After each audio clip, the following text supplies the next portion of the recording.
Baik, nampaknya sudah tidak sabar narasumber saya untuk juga ikut bersuara, melihat bagaimana hasil hitung cepat juga perolehan suara partai politik kita untuk masuk parlemen. Bagaimana Bang Hensat, kalau dari kedai kopi saya sabar juga kok. Sama hasilnya. Tiga teratas juga PDI, Golkar dan Gerindra. Saya sabar. Oh sabar ya? Bukan nggak sabar, nggak sabar. Oke. Tapi pemirsa yang tidak sabar pengen tahu ulasannya. Ya memang PDI Perjuangan, Golkar, kemudian Gerindra. Ini kan menariknya PDI Perjuangan nggak sebetulnya gini. Kalau kita bandingkan di 2009 ya, jadi pada saat ikut pemilu di 2014, itu PDI Perjuangan kan ada di angka 14%. Oke. Itu kan tanpa Pak Jokowi itu 14%. Begitu Pak Jokowinya ikut jadi 18, something lah, 18,8 kalau nggak salah. Nah terus pada saat periode keduanya Pak Jokowi lagi tinggi-tingginya, itu total efeknya Pak Jokowi itu cuma 0,38% ke PDI itu. Jadi cuma 19%. Jadi kalau sekarang 16,8 ya versi LSI, atau mungkin nanti bisa 17 tuh.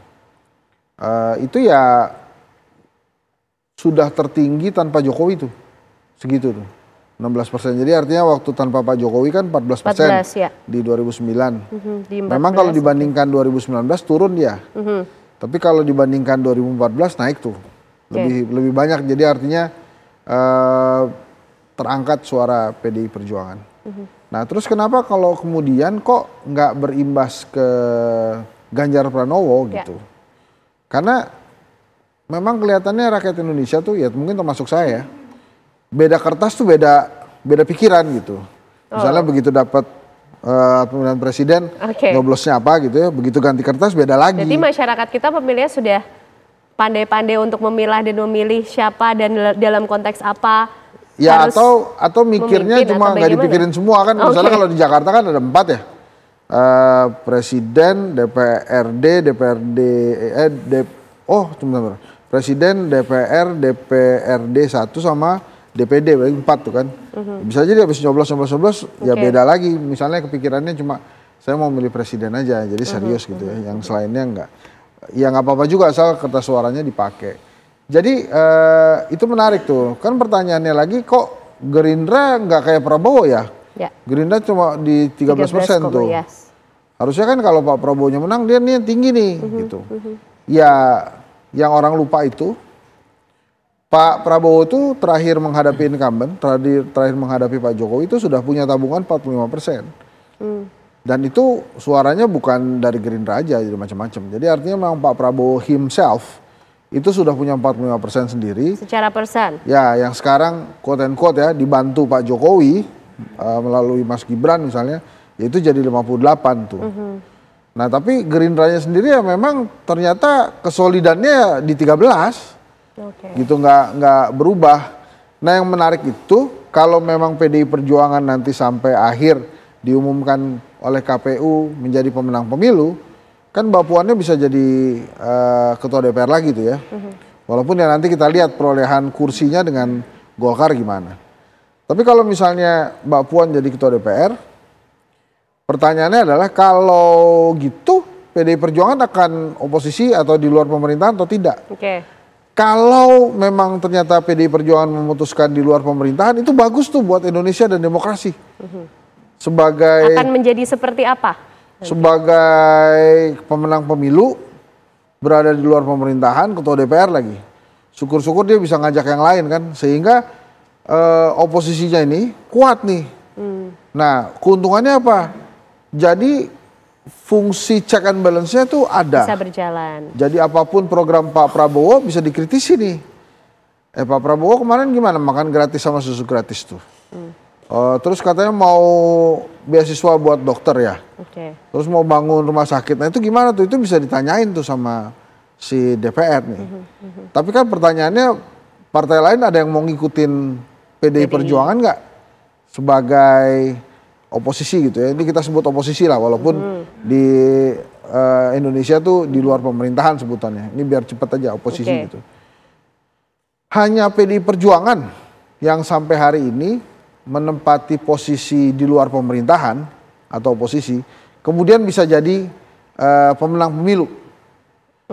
contoh partai yang lain belum ada. PKS misalnya, 10 tahun berada di luar pemerintahan. Ternyata ya naik sih elektabilitasnya kalau versi lembaga survei, tapi nggak banyak gitu.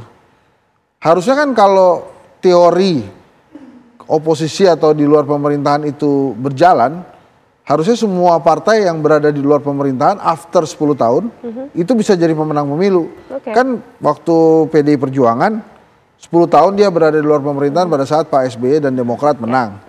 Begitu 10 tahun selesai, PDI menang. Gitu. Presidennya juga dari PDIP. Nah sekarang kan udah 10 tahun nih. Mestinya PKS ini harusnya sekarang menang nih. Terus presidennya juga dari PKS, sebenarnya ternyata tidak tuh.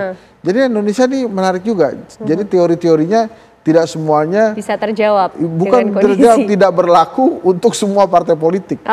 Nah, PKS ini akan ikut PDI atau akan bergabung dengan Pak Prabowo, gitu kan? Kalau kita tanya ke kader PKS, pasti jawabannya itu semua tergantung Dewan Suro. Tapi menurut saya PKS itu nggak ada masalah tuh dengan Gerindra, jadi bisa aja ikut dapat jatah menteri misalnya. Akan mengukir sejarah baru juga dong berarti kalau nanti akhirnya ikut. Ya nggak apa-apa, mereka emang sudah sering berjalan bersama gitu. Baik. Jadi ini pertanyaannya nanti kira-kira kalau memang berada di luar pemerintahan, PDI Perjuangan yang nemenin siapa dari parlemen gitu, atau semuanya seperti Orde Baru, jadi bersama-sama semua gitu. Sedangkan di urutan kedua dan ketiganya padahal Golkar dan juga Gerindra ya udah masuk pemerintahan kan itu. Jadi jangan-jangan nanti lagunya Iwan Fals berlaku lagi tuh. Jadi nyanyian lagu setuju semua karena semuanya jadi setuju. Jadi saya berdoa ya supaya demokrasi kita lebih baik. Berdoa. Itu ya. Mudah-mudahan ada yang berada di luar pemerintahan. Tapi ya saya nggak tahu nih PDI gimana. Masa ya cuma 16% sendirian di luar pemerintahan. Ya kalau dari apa yang sering dikatakan Ibu Mega sih nggak apa-apa, hidup juga di partai. Jadi buat mereka tuh nggak masalah. Bahkan jangan-jangan nanti mereka mengulang 10 tahun itu lagi, ntar mereka juara lagi tuh 10 tahun lagi. Canggih mereka tuh. Ini bicara lebih jauh sekaligus meramal juga nih Bang Hensat ya. Ini kita nggak ngantuk ya. Jadi kita harus semangat. Baik, Bang Hensat tadi sudah mengulas sekaligus meramal sedikit lah ya. Nah nanti kita pengen tahu juga dari Bang Panggi, tapi usai jeda pemirsa kami masih akan menemani Anda.